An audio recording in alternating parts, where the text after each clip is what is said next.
Good morning, everyone. Good morning or good evening, according to the time you are listening to me.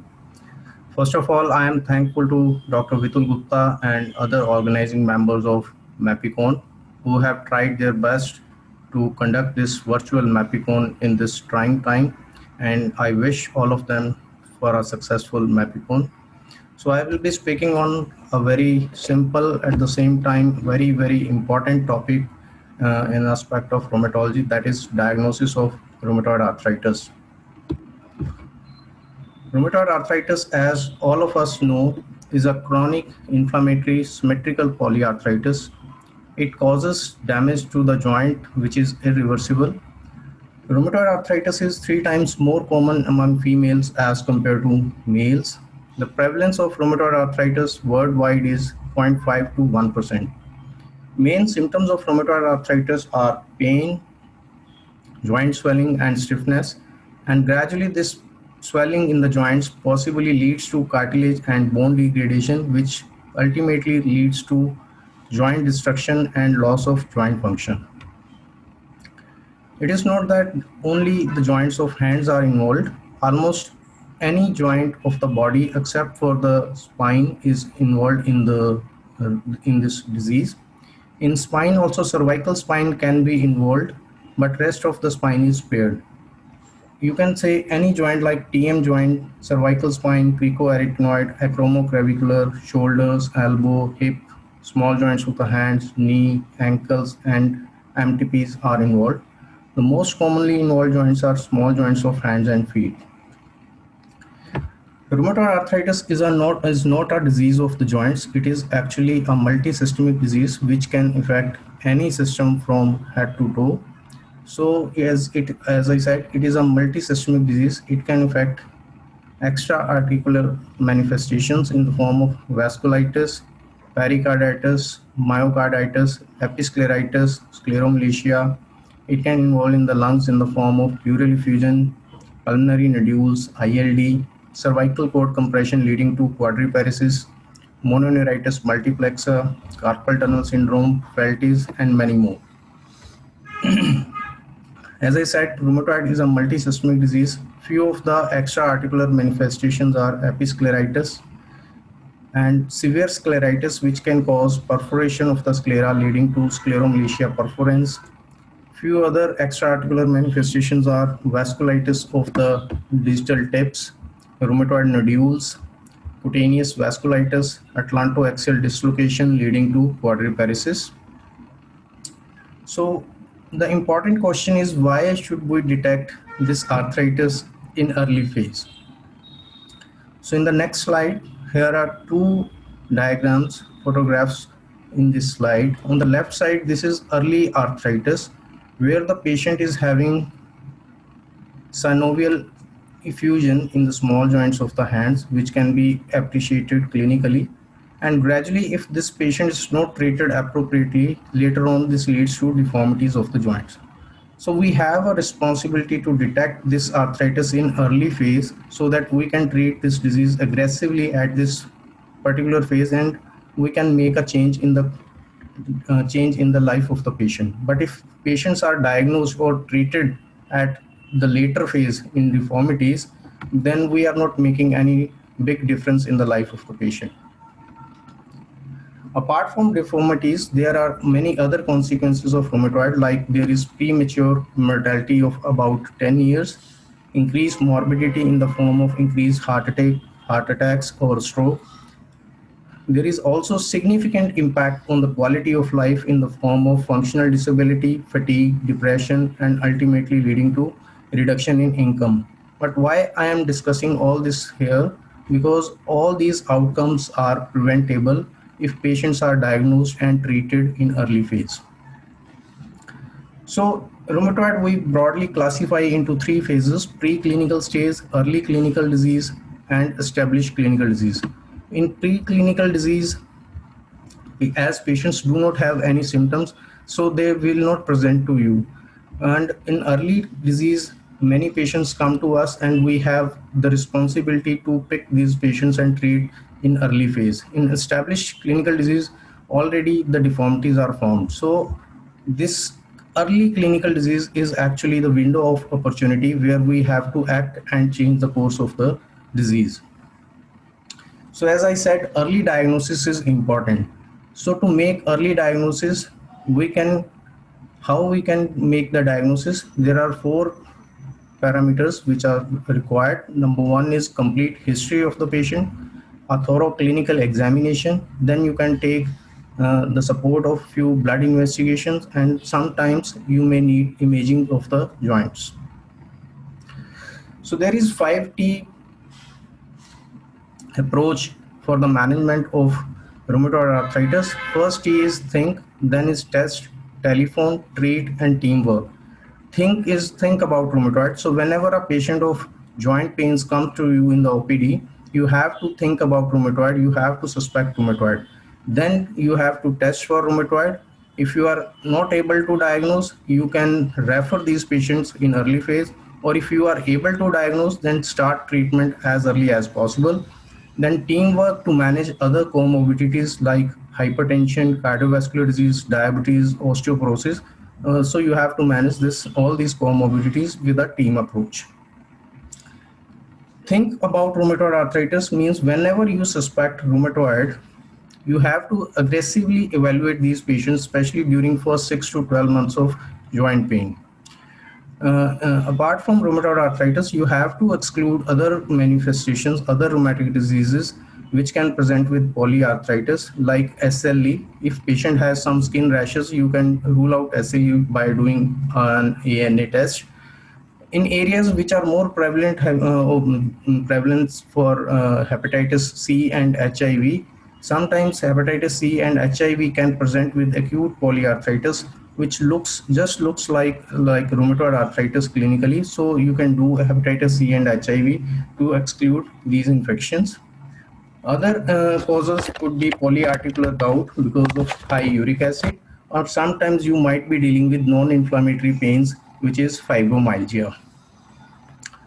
So to broadly deal with these patients, we broadly classify these patients with inflammatory arthritis or non-inflammatory arthritis. So a primary physician, when dealing with these patients, he should be having in their mind whether he is dealing with inflammatory arthritis or non-inflammatory arthritis. The points differentiating these should be very clear in the mind of the treating physician. In inflammatory arthritis, the joint pain will be always present either on rest or activity. All the time the joint pain will be there. Whereas in non-inflammatory arthritis or non-inflammatory pain, the pain will be only and only during activity. At rest, there will be no pain. Just like as in tennis elbow or osteoarthritis, the pain only occurs with movement.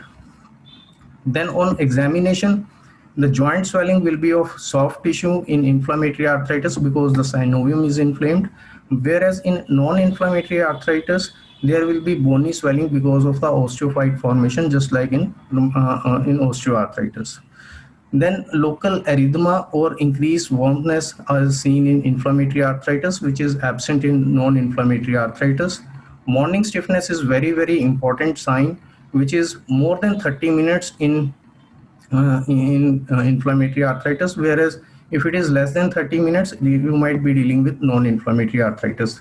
Then various systemic symptoms like low-grade fever, fatigue, loss of appetite, loss of weight can be seen in inflammatory arthritis, whereas these all are absent in non-inflammatory arthritis.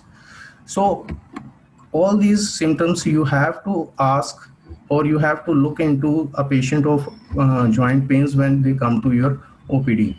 So you can ask these questions in history, and you can broadly judge that you are dealing with inflammatory arthritis or non-inflammatory arthritis. You can ask patient that how much what hurts you when you get out of the bed in the morning, how long does it take to feel better when you come out of the bed in the morning, whether the pain is worse in the early morning or evening. The morning pain or morning stiffness is more indicative of inflammatory pain. The pain more in the evening is actually non-inflammatory pain. You should ask about history of smoking or any family member in having rheumatoid arthritis or any other autoimmune disease. You can ask various day routine activity related questions like you can any difficulty in making breakfast or bath, or dress, undress, whether patient has any difficulty in handling the doors or holding a hairbrush. So all these questions will give you a good insight into the trouble or difficulties of the patients, and will tell you about whether the patient is having inflammatory pain or non-inflammatory pain. So after clinical history, you have to do a very good clinical examination. You have to check each and every joint of the body from head to toe, and inspection, palpation and feeling of the joint is very important to pick up subtle synovitis in this patient. If you are doing routine checkup of the joints in these patients, gradually one can be well versed to pick this synovitis on clinical examination only.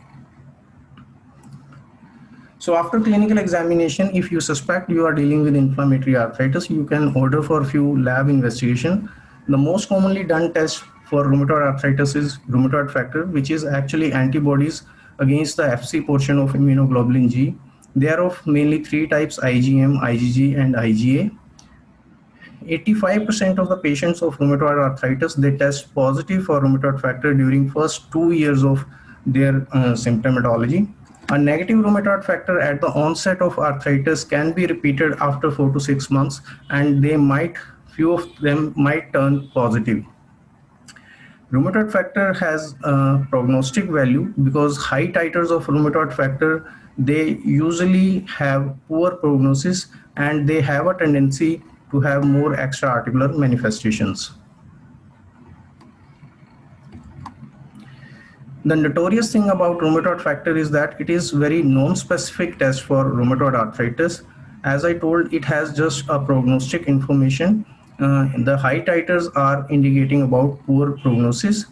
Once positive, there is no need to recheck rheumatoid factor levels again and again, and there is no need to follow up the titer along with the treatment. Even if with treatment the levels fall or become negative, you have to treat the patient with DMARDs according to the clinical synovitis or clinical symptoms.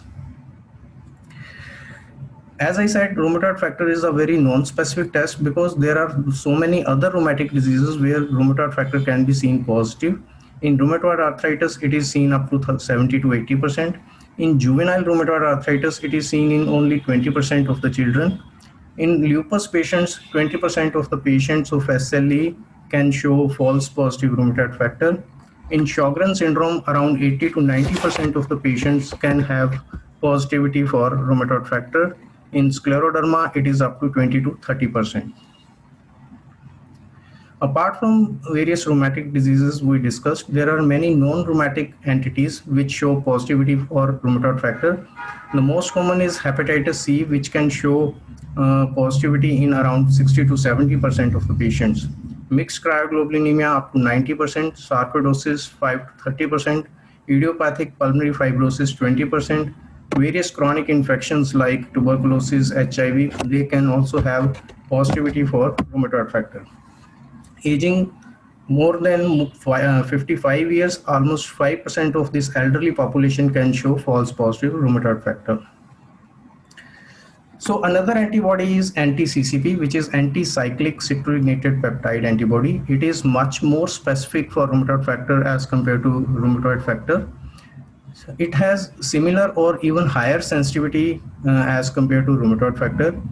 Up to 40% of the patients who are rheumatoid factor negative are tested positive for anti-CCP.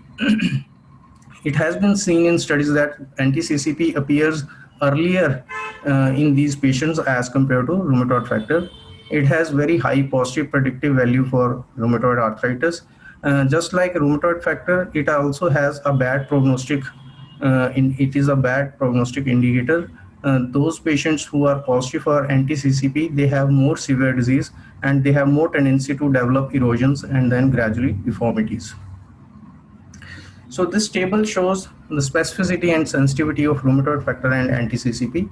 Rheumatoid factor specificity is 75%, whereas anti-CCP is almost 95% specific. The sensitivity is almost similar in both for rheumatoid factor and anti-CCP.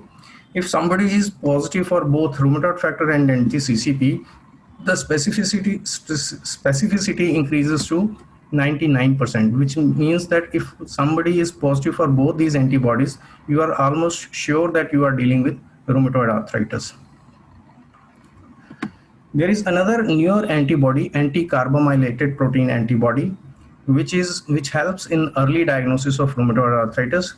The negative point about this antibody is that it has very low sensitivity and seen in only 30 to 50% patients of rheumatoid arthritis. 25 to 35% patients of seronegative rheumatoid arthritis, means those who are negative for both rheumatoid factor and anti-CCP, can test positive for anti-carbamylated protein antibody. Just like anti-CCP, it is also very highly specific antibody and indicates severe disease, means it also has a prognostic value. Apart from these specific antibody serologies, you can take help of another other lab investigations like elevated acute phase reactants, ESR, CRP. There might be thrombocytosis, leukocytosis. ANA can be falsely positive in 30 to 40% patients of rheumatoid arthritis. Inflammatory synovial fluid, hypoalbuminemia, all these are indirect markers of acute phase reaction. In radiology, you can see periarticular osteopenia around the joints, uniform symmetrical joint space narrowing indicating the loss of cartilage, marginal subchondral erosions. In later phase, you can see subluxations of the joint and joint destruction, ultimately leading to collapse of the bones. All these features can be very well seen in the X-ray of the wrist joint. So X-ray of the hands are very important test, is very important test to detect rheumatoid arthritis. In very early phase of rheumatoid, when these radiographic changes are not there, you can use ultrasound to detect early soft tissue swelling to see synovial inflammation. At the same time, MRI is also having very great sensitivity to detect synovitis and marrow edema in the early phase. So these are few pictures of X-ray of the hand joints. You can very well see there is juxta-articular or periarticular osteopenia. You can appreciate erosions, subchondral erosions at the joint margins. You can see there is decreased radiocarpal joint space and there is sclerosis of the margins. And in later phase, you can see the destruction of the joints leading to subluxation and the carpal collapse or carpal crowding. Ultrasound, you can detect the synovial inflammation leading to synovial thickening, and on power Doppler you can check for increased vascularity in the synovium, which indicates about the inflammatory etiology of the synovitis. Similar to ultrasound, MRI can be used to detect synovial thickening or synovial inflammation. You can very well appreciate the bony erosions in the margins of the joints, or even you can see the bone marrow edema around the joints. So early diagnosis, as I said, is very important. So we discussed about the complete history, clinical examination, blood investigation, and then imagings. So apart from these, there is one classification criteria given by ACR and Euler in 2010, which is actually classification criteria, but you can use this as a diagnostic criteria also, because they help to detect rheumatoid arthritis in early phase as compared to the older criteria which were given in 1987. So in this criteria, they have given scoring to different parameters. There are actually 4 domains. There is no need to get confused about this table. It is very simple. So you have to look at 4 domains: joint involvement, the serology, acute phase reactants, and then duration of symptoms. If joint involved, there is 1 large joint, the score is 0. 2 to 10 large joints, 1. 1 to 3 small joints, the score is 2. 4 to 10 small joints, the score is 3. More than 10 joints, the score is highest, that is 5. Serology, if patient is negative for both rheumatoid factor and anti-CCP, the score is 0. If patient is having low titer rheumatoid factor positivity or low titer anti-CCP, the score is 2. If patient is having either high titer rheumatoid factor positivity or high titer anti-CCP, the score is 3. Then the acute phase reactants, if both ESR and CRP is normal, then the score is 0. If one of them is high, then the score is 1. Then duration of symptoms, if less than 6 weeks, is 0. If more than 6 weeks, then the score is 1. So the total score adding of these 4 domains, if it is 6 or more than 6, then you are dealing with rheumatoid arthritis. So anti-CCP or rheumatoid factor, even if it is negative, means 0, and patient is having polyarthritis, more than 10 joints are involved, 5, and ESR CRP is increased, means adding this 1 is 6, and the duration of symptoms is more than 6 weeks, then adding 1, this score 7. So this becomes seronegative rheumatoid arthritis. So rheumatoid factor and anti-CCP does not have any diagnostic value. Even without anti-CCP or rheumatoid factor, patients may present with rheumatoid arthritis. So I will be concluding here that rheumatoid arthritis is a clinical diagnosis. No lab test is diagnostic about rheumatoid arthritis, they are just supportive. Rheumatoid factor or anti-CCP might be negative at onset and may remain negative throughout the life in 15 to 20% patients of rheumatoid arthritis. Autoantibodies, they help in early diagnosis and have prognostic value. Those who are positive for rheumatoid factor or anti-CCP or anti-carbamylated P antibody, they should be treated much more aggressively as compared to seronegative rheumatoid arthritis. Thank you very much for your patience hearing.